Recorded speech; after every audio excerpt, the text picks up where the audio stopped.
So there's two questions, I guess, will be in your mind. What if and who said? I would like to introduce you now to our visiting speaker. She has asked me to introduce her as the elder in residence. Her name is Dr. Glenda Sims. She was born at Stanmore in the parish of St. Elizabeth, Jamaica.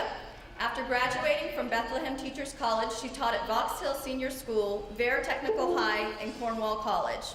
In 1966, she migrated to Canada, and there she distinguished herself in the fields of education and public service. She received a doctorate in educational psychology from the University of Alberta, and a certificate in the program for leaders in development from Harvard University, USA. During her time in Canada, Dr. Sims received numerous accolades, including 4 honorary doctorates from the University of Alberta, Queen's University, the University of Manitoba, and the University of Western Ontario. She also received the Black Achievement Award for contributions in public policy, the Interim Amicus Human Rights Award from McGill University, a citation for citizenship from the Canadian government. In 1990, she was appointed as the president of the Canadian Advisory Council on the Status of Women, and 6 years later, she joined the Jamaican Government Services as executive director of the Bureau of Women's Affairs until August 2005. Dr. Sims is a staunch advocate for the elimination of discriminatory practices in society and lectures extensively in Jamaica as well as regionally and internationally on a variety of feminist, educational, social, and political issues. As the author of numerous publications, an advisor to governments, a gender specialist, researcher, and projects leader, Dr. Sims has contributed immensely to the implementation of important social and political initiatives in Canada, the Philippines, the Turks and Caicos Islands, and Jamaica. She has been an inspiration and positive example for women, men, and minorities by the standards of her excellence, leadership, and achievements. Currently, she is working as a private consultant and gender specialist and has worked in the position of senior advisor to the Prime Minister of Jamaica on gender issues and women's affairs. She was also an expert on the Committee for the Elimination of All Forms of Discrimination Against Women at the United Nations from 2005 and 2008. It's my pleasure to welcome Dr. Glenda Sims.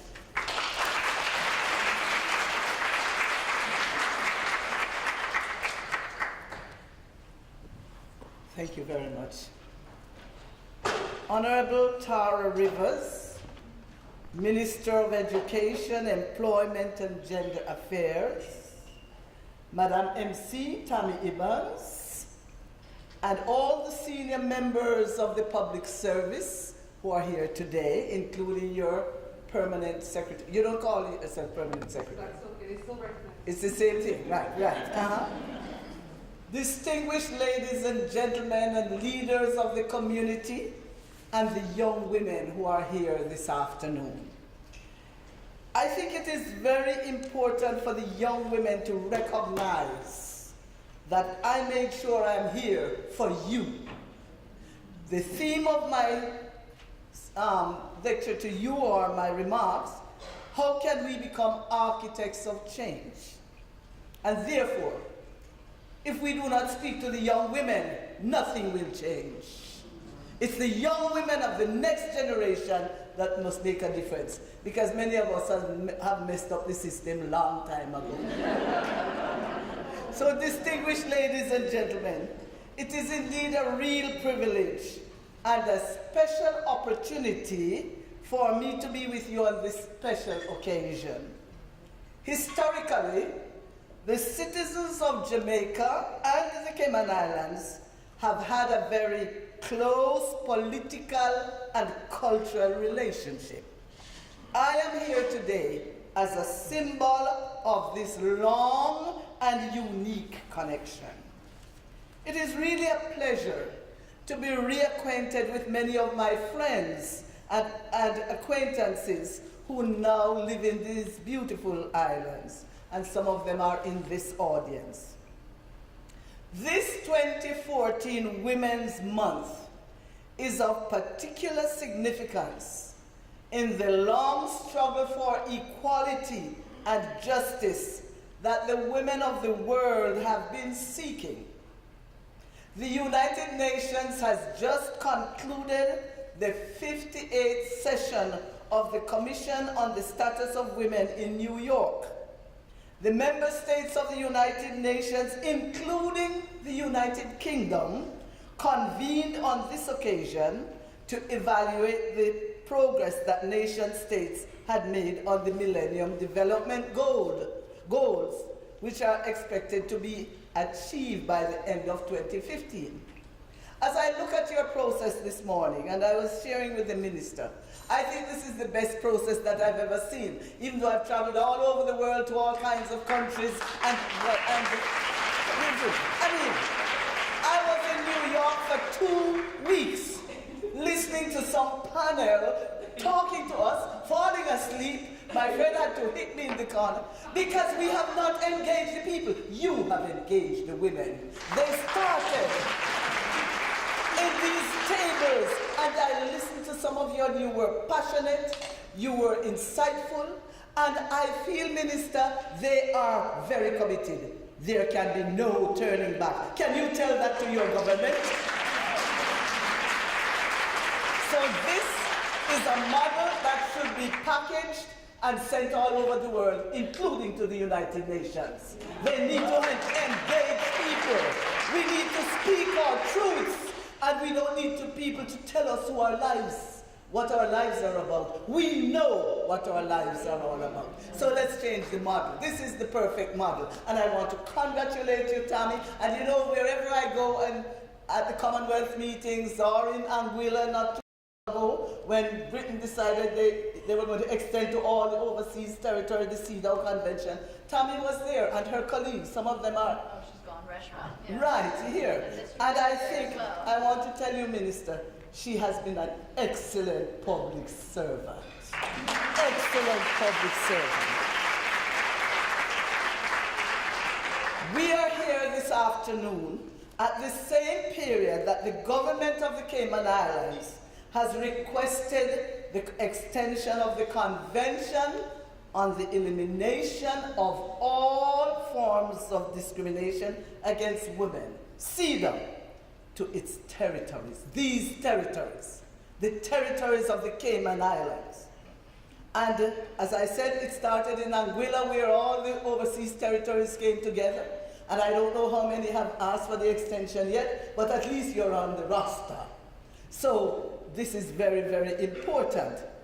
The major challenge for the Caymanian women, or the women of the Cayman Islands, and the girls of this region at this stage of your development is to be reminded that CEDAW is a human rights convention, and it defines discrimination against women as any distinction, exclusion, or restriction made on the basis of sex which has the effect or purpose of impairing or nullifying the recognition, enjoyment, or exercise by women, irrespective of their marital status, on the basis of equality of men and women, of human rights and fundamental freedoms in the political, economic, social, cultural, civil,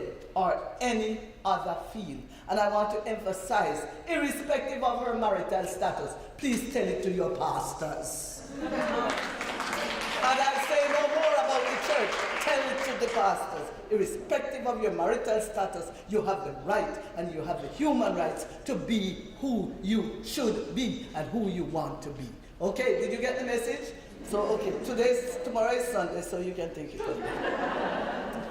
Therefore, my sisters and brothers, by accepting this convention, the Caymanian society has committed itself to undertake a series of measures to end all forms of discrimination against women, including to incorporate the principle of equality of men and women in their legal system, and to abolish all discriminatory laws in order to adopt appropriate ones that will once and for all prohibit the continuing discrimination against women.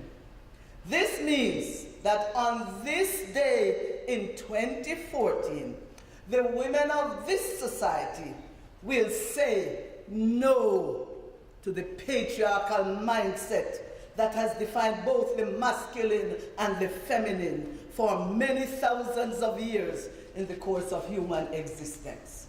And you know, the women of the world, when we started the long march on this path, the United Nations established the Decade of Women. We went all over the world, we were running all over the world, whether it's Mexico, Vienna, Nairobi, Beijing, and back to New York and all over the world, following this development, making resolutions, turning out consensus document. It was, to me, it was feeling like feminist tourism. And you know, we are moving along, and yet we still today must be struggling after all that movement. And the consensus documents, the language of Cairo on population and development, the language of Beijing that tells us we must mainstream gender into everything we do. We went there, we laughed, and we had a good time, and we came back to our countries and we went to sleep. Ladies and gentlemen, the time has come for us to emancipate ourselves from the mental slavery which writer Rupert Lewis of the University of the West Indies explained in a 2000 emancipation lecture. He encouraged us to accept that here in the Caribbean region, it is important to recapture the essence of our African ancestors who knew that women were essential to development and change. And if we have forgotten those ancestors, and if we pretend they do not belong to us, we are on the wrong train to hell. Yeah, because they were important. If it weren't for them, we'd still be on the plantation, right? Whatever the plantation was in whatever country. And so I say to the women in this audience this afternoon, you have a responsibility to learn the lessons of courage, determination, commitment, equality, justice, and true freedom from the long struggles of our ancestors. They all came to this region. Do not forget that. Those were ancestors who came and built these societies. Do you not believe that? Well, let me tell you, in Jamaica, we have to remind them every day. Remember who built this country, right? Because they're forgotten. And so when we talk about our ancestors, they say, what are you talking about? Well, our ancestors fought and struggled so that we can be free. And you must pass on to the young generation of Caymanian young women the fact that they have a right and that your work must not be in vain. Therefore, let us remember those, as I said, determined women, the committed women, the women who sought for equality and true freedom, and remember that they waged this struggle against all forms of oppression, including racism, classism, and gendered oppression. There was a time when we could not vote. Recently I saw a documentary made in the Bahamas called Womanish Ways, how the Bahamian women fought for the vote. And the Jamaican women and the Cayman, didn't you fight for the votes too? And now you can't vote, and look what you do with the vote. You vote in the men, right? So, when we have one woman there, the only minister in the government, minister 5 years from now, it's gonna be different. Let's commit ourselves. Let's commit ourselves. And when we remind, ladies and gentlemen, when we remind ourselves of the journey that women have taken from the distant past of our ancestors and from the contemporary struggles of our sisters in all corners of the globe, we know that Caymanian men and women need to recognize that 2014 through 2015 and beyond must be a period of needed introspection, and a period of concerted effort to find within ourselves the courage to face the challenges of the present and the future. And I listened to some of your discussion today, and you know what the challenges are of the present. It's for us to go into the future and ensure that this generation of young women do not have to face what we face. We need development, true development. And therefore, I think that every Caymanian woman and girl must be reminded that the gains that we have experienced over time must not be taken for granted. So it is in this vision that I encourage the government of the Cayman Islands to be reminded, one, women and girls must exercise choice over their sexual and reproductive integrity. Our bodies belong to us, ladies and gentlemen. Tell the young girl her body belongs to us. It doesn't belong to the state.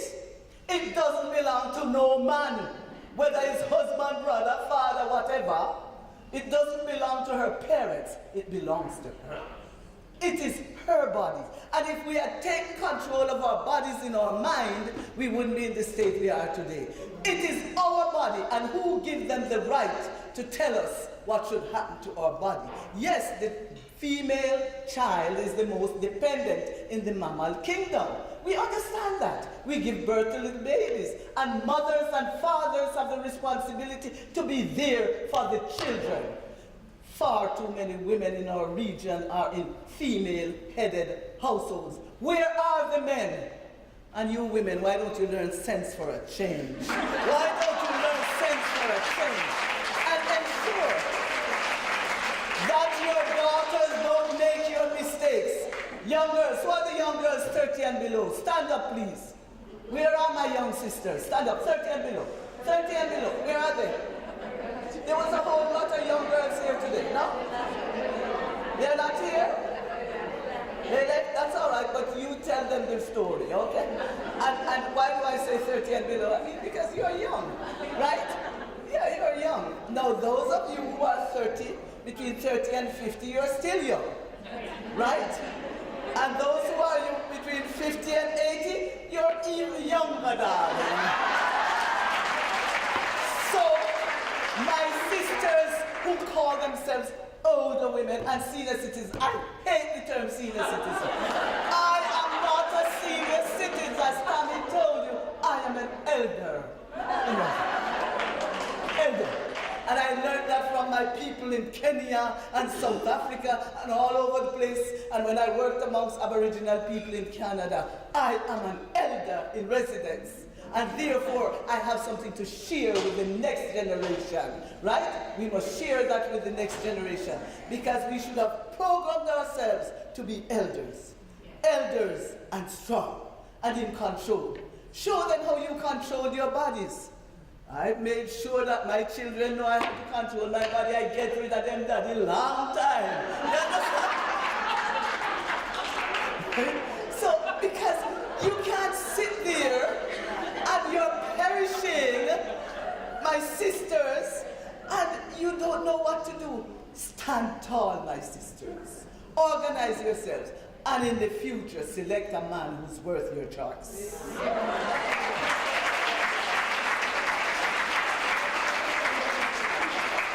And you know, when I talk to the young girls about, of course in New York last week, we spent half a day deciding what family means. Can you imagine wasting our time to define what family means? Because they think there's a hidden agenda for us to bring all kind of ideas about family. And we know that in this region, families take different, forms, right? Therefore, why do you talk about the form? Talk about the values. Talk about how families should behave. Talk about how we raise children. But they are scared now because they say, you see, there's a plot to put another kind of family in there which we do not want. Well, you know, they can sit and waste time on those issues. Let's get the proper value system. Men and women must be there to raise children. So let us change our men's ideas about the fact. In my country, They said, oh, you know, man have truckload of gal. That's a Jamaican thing. You ever heard that, eh? When in Cayman Islands, you know, they don't have truckload of woman, but in truckload of gal. And they have one baby over there and another baby over there, because this is how masculinity plays out itself.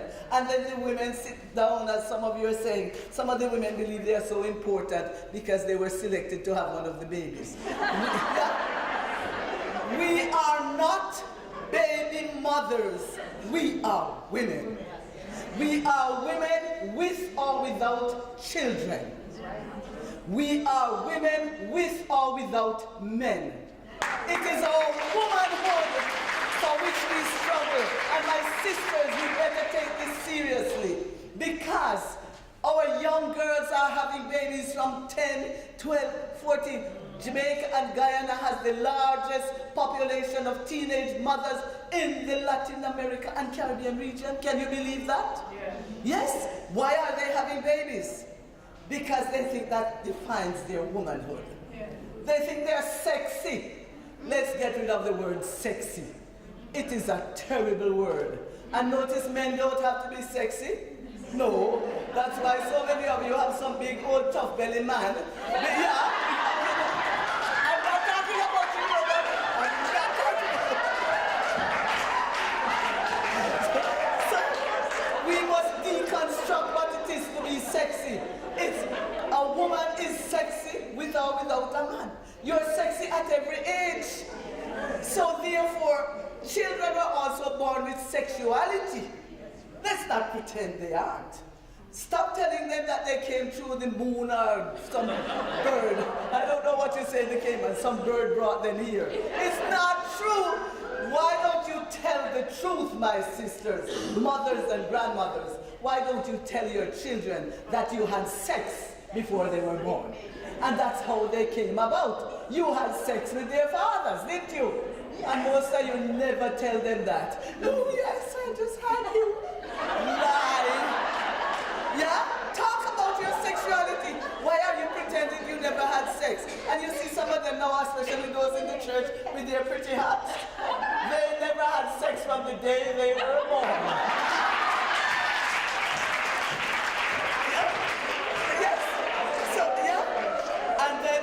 The young girls say, yes, yeah. And you older women, I'm talking to you now. Stop saying you're senior citizens, and in Jamaica they call you old foot. Because you're old foot. And then you don't want to dress up and look nice. You think you're old foot, so you're dragging around. Trust me, my sister, life begins at 65.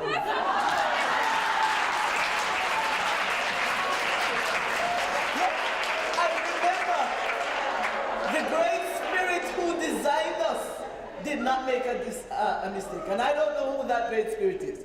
In the Aboriginal people say great spirit. Christians say the God, right? And all of you from different churches have a different. The Muslims say something else. But whoever it was that designed us, designed women perfectly. Yeah. Perfectly. That's why we have menopause. We were designed to have menopause so that we didn't have to continue to have children for the rest of our life. We could at least enjoy sex for a while. You know? And that's why I feel sorry for my brothers.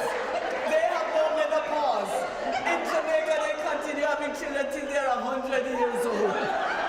That poor child with an old daddy. That's not it.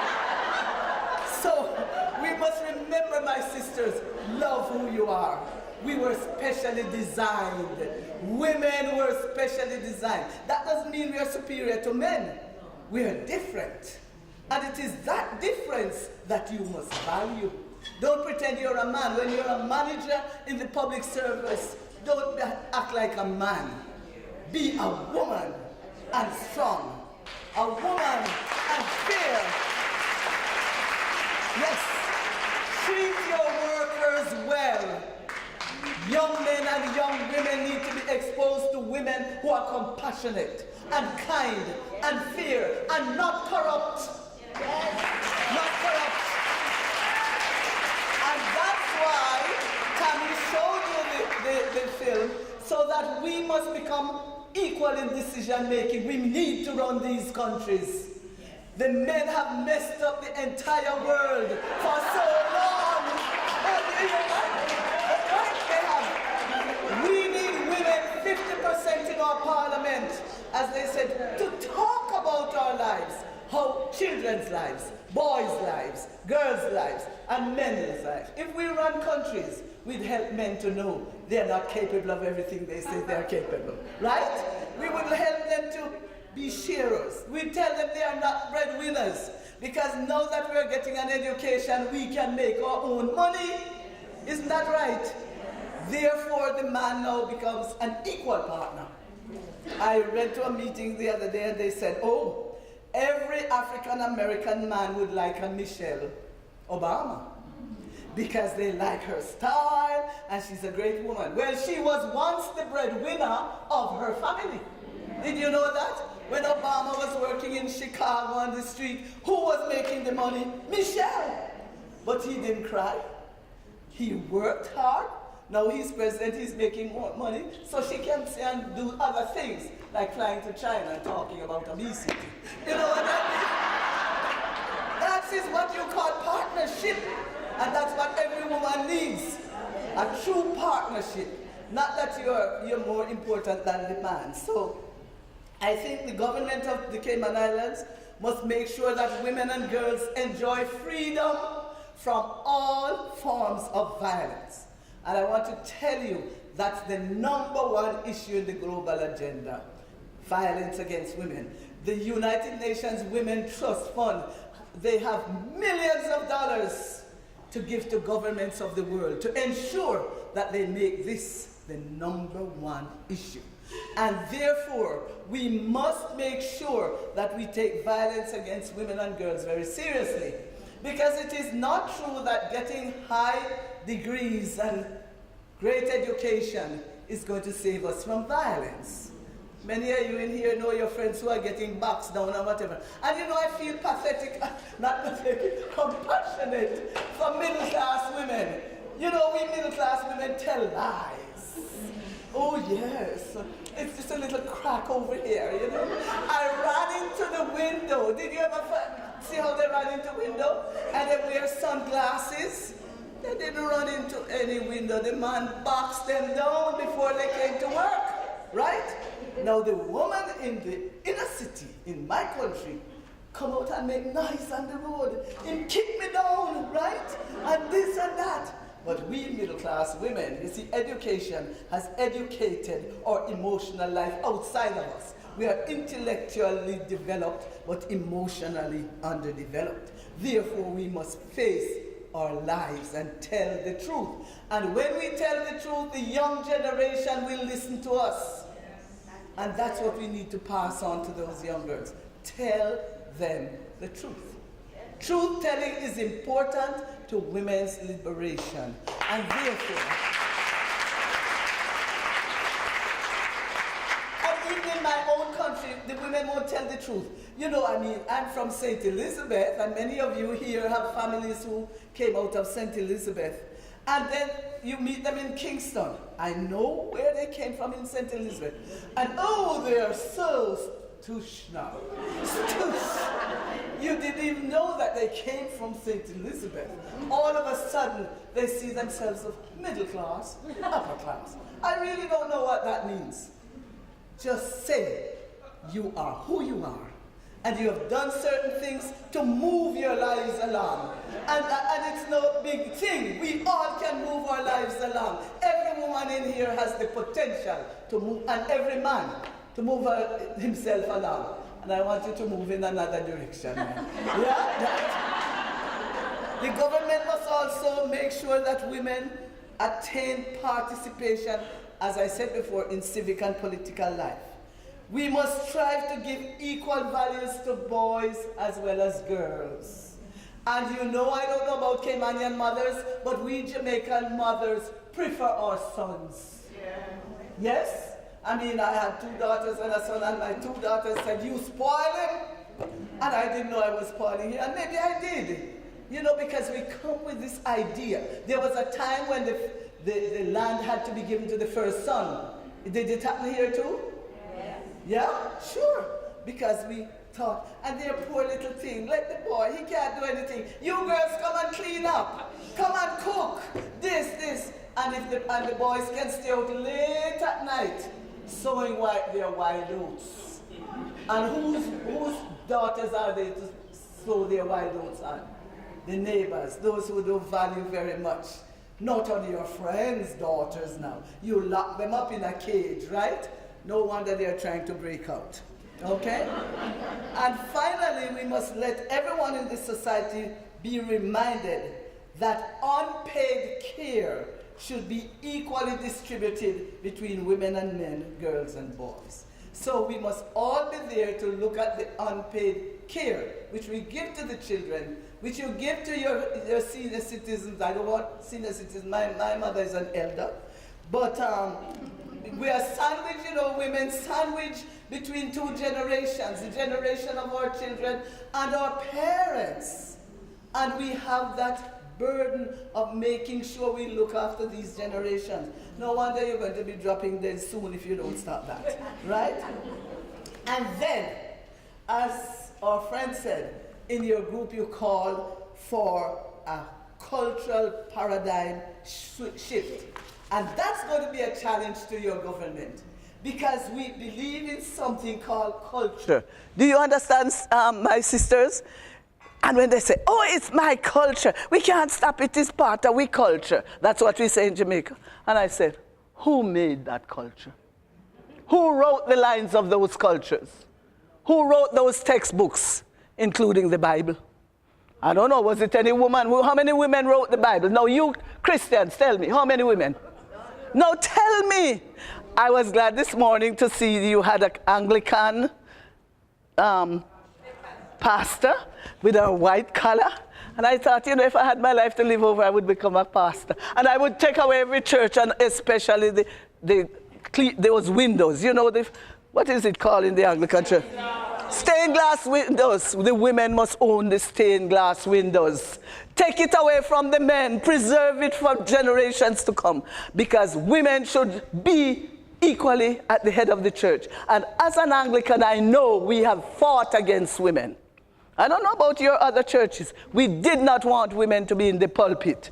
Well, I'm saying to women, you have a right to be there. The majority of the population in the church is where, do you go to church? It's only women and children holding up the church. So why are we there? Because we should see our own self in there. I don't want any man to tell me what to do. And secondly, he shouldn't come around and take up my collection. What is he doing? What is doing? Women, take your own collection and build your communities. No, some of you might be pastors. God bless you.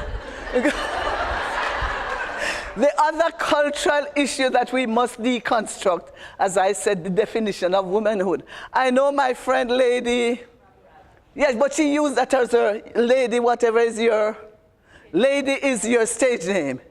Yeah. But so it's her stage name, just like Queen Latifah. Queen is her stage name. But women must not want to be ladies. You know what a lady is? Some kind of sucky something, right? It's true. Genuflecting and, well, I won't bother say what we do, right? That's the lady. Take after the Queen of England, she's a lady. But I'm glad that the royal family is changing. You notice they're not too ladylike anymore? Yeah. Lady, that we must be ladies. We are women and strong. Women and courageous. Women and beautiful. Look at your faces. When I look at your different faces and features, we are all strong, beautiful, and courageous. And love yourself from the top of your head to the sole of your feet. Every woman, love yourself from the top of your head to the sole of your feet. In that lies our liberation, because nobody can define us. And I don't like this, like beauty contests. Lady, in Jamaica, they have all this lady beauty contests. Yeah, mirror, mirror on the wall, who's the prettiest of us all, right? Well, I don't support beauty contests. I think Every woman has the potential to be beautiful in her way. And that's beauty. It's not about your facial features. It is what is on the inside, you know? And men use that to work against us. Look at her, she's pretty. She's the only one that deserves to be sexually harassed. That was said in my parliament about a certain beauty queen who now happens to be in parliament. I mean, that, you know, it is so disgraceful. So we have to be very careful when we listen to this discussion. Tell our daughters they are beautiful. And I particularly emphasize that in Jamaica and in the Cayman Islands. Tell your daughters that they are beautiful. And believe it, and let them know that you are beautiful too. Right? And tell your husband that you are beautiful and you're wonderful. Some no need to run up. You know what I mean?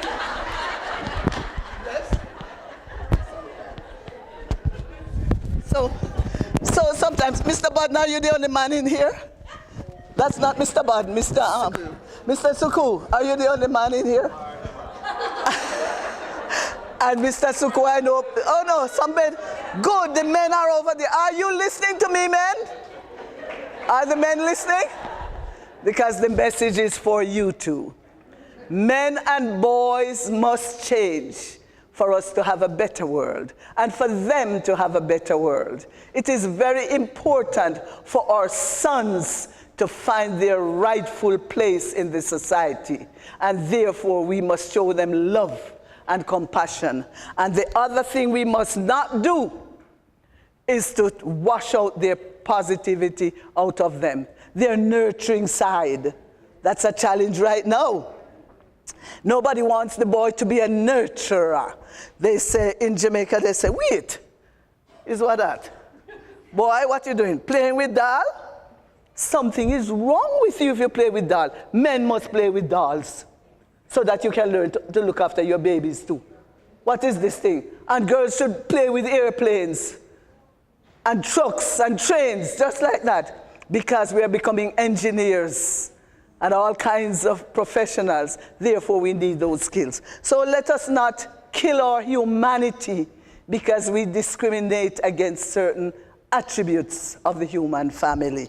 And therefore, it is very important to know that now that we are gathering a foothold in the educational system, women will want a different kind of life. But it is our duty to interact with young men and young women in the homes, in the churches, in the schools, in the communities, and in the workplace. And it is in that positive interaction that we are going to find the seeds for gender equality. Men still believe that it is their God-given right to rule. Do you know that? Yeah, man, they said the Bible said so. That's what I heard in Jamaica. I don't know where they got. I don't know who wrote that part of the Bible, but it wasn't a woman, right? So therefore, no, seriously.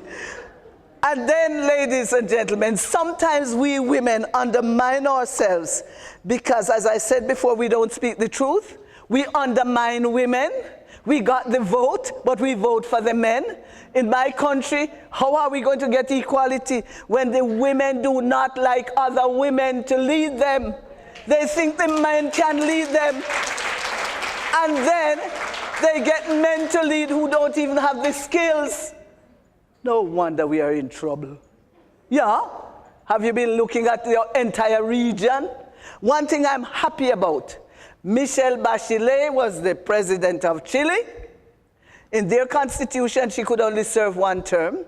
During that term, she had the right to appoint. She appointed 50 women to the cabinet of Chile. And then 50%, sorry, not 50, 50%. And then she found another job. She headed up UN Women. And so that was a contract. The elections came up in Chile again. Michelle Bachelet said, what? I am going back. And now she went back and she won the election. She's now the president of Chile again, a feminist, a woman who made a difference. Chile is on the right path. to development. Don't take all of you, don't go away to Chile. You can stay here and make sure it happens, right? So we are called upon to share with the next generation of young women and girls the history of what we have done. We want them to recognize that over a long period, we've been struggling. And we are at a point when we must continue the struggle. We cannot give up. And yes, I know some of us have arrived. And I know sometimes when women have arrived, they figure they have arrived on their own steam. You know that one? Yeah, they don't even, and they say, don't talk to me about being a woman because I got this job because of my brain. Well, our mothers had brains, our grandmothers had brains, and our great-grandmothers had brains. So why do you think you have more brains than they did? They did not have the opportunity. You got the opportunity in the schools and the university, and that's why you're doing well. So let us give all women and men the opportunity and go to Cayman Brac.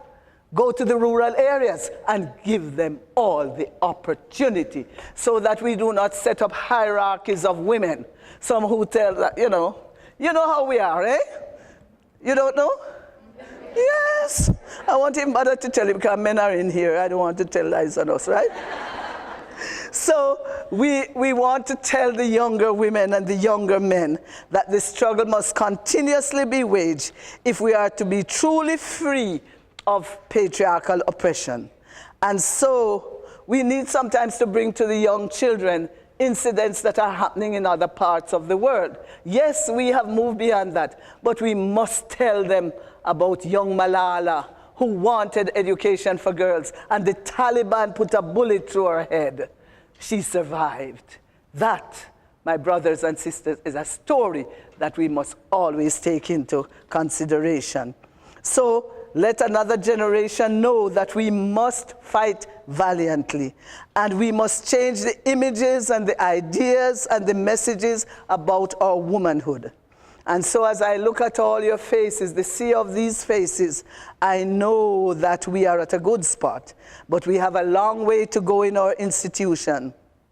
And I also know that we have a very long way to go in our endeavor to dismantle the systemic and entrenched socio-cultural barriers that still restrict the unleashing of the full potential of both men and women in the Cayman society. And so, sorry about that, in the Cayman society. So this afternoon, my brothers and sisters, I want to say to you, go forth into this complex and challenging world and valiantly play your part. We, your mothers, sisters, aunties, grandmothers, and girlfriends, have waged a valiant battle against all forms of discrimination against women. We have broken barriers at different levels of society, and we have withstood the verbal attacks and the ridicule of many in the society who wonder what more we want. They ask if we will ever be satisfied. Our answer is constant and must be constant. We will never settle for less than gender equality and the full empowerment of women and girls in the Caymanian society.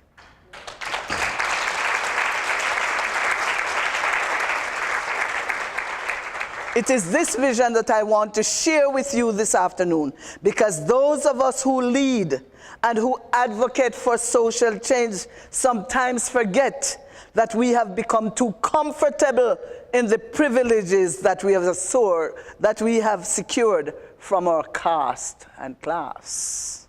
Sustainable development of the Caymanian society must be rooted in an all-inclusive vision of empowerment for all.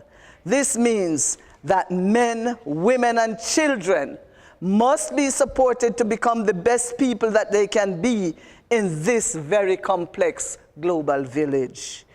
In the pursuit of this vision, I would like to remind you of the words of Agnes MacPhail, Canada's first female member of parliament. She said, It is well for us at times to be idealists, not to be scoffers and doubters, not to be cynical, but to believe that all the people of the world, regardless of color, regardless of the country in which they live, are fine people.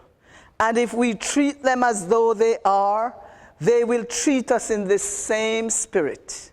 It is well for us sometimes to go to the hilltops. And when we do as individuals and in great moments as nations, we see a fairer world. The fairer world is no dream. It can be made a reality if each of us takes the matter seriously and works towards that end. May the Great Spirit bless you all. Thank you.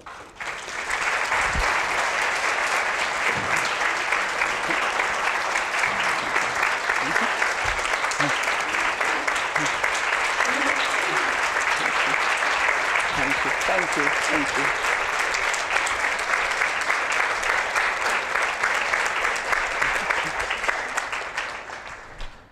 Thank you so much, Dr. Sims. It was an amazing, inspirational speech, encouraging us to be determined, courageous, and most of all, truthful. For the sake of our young girls, I think that's so important. I know we're very close to the mark of running out of time, but I want to introduce the Honorable Minister to basically speak about government's commitment to gender equality and the way forward. Minister Rivers is a qualified attorney with extensive international education and training. Honorable Tara Rivers was the driving force behind the first comprehensive national youth policy for the Cayman Islands in 2000. The immediate past chair of the United World College, Cayman Islands National Foundation, Honorable Rivers was the youngest recipient of the United World College Scholarship at age 15. She has always had a passion for public service. After receiving her Bachelor of Arts in Psychology, she joined the Ministry of Youth, where she formed and led a 28 task force that developed the national youth policy for the Cayman Islands. This blueprint for youth development and initiated projects such as the radio program, This Is How We Do It, and later Youth Let's, the National and District Youth Forums, the National Youth Commission, and Youth Parliament, and other youth development programs. Passionate about promoting gender equality, she was also involved in her time in the civil service and women's affairs in developing the opening of the former Women's Resource Center. With an MBA and LLB, Minister Rivers is eligible to practice law in 4 jurisdictions. She has also achieved a number of firsts in her life thus far. Most recently, she became the first female cabinet minister appointed for the District of West Bay. She hopes to continue to inspire young people and women of the Cayman Islands in this regard. I'd like to welcome Honorable Tara Rivers to the podium.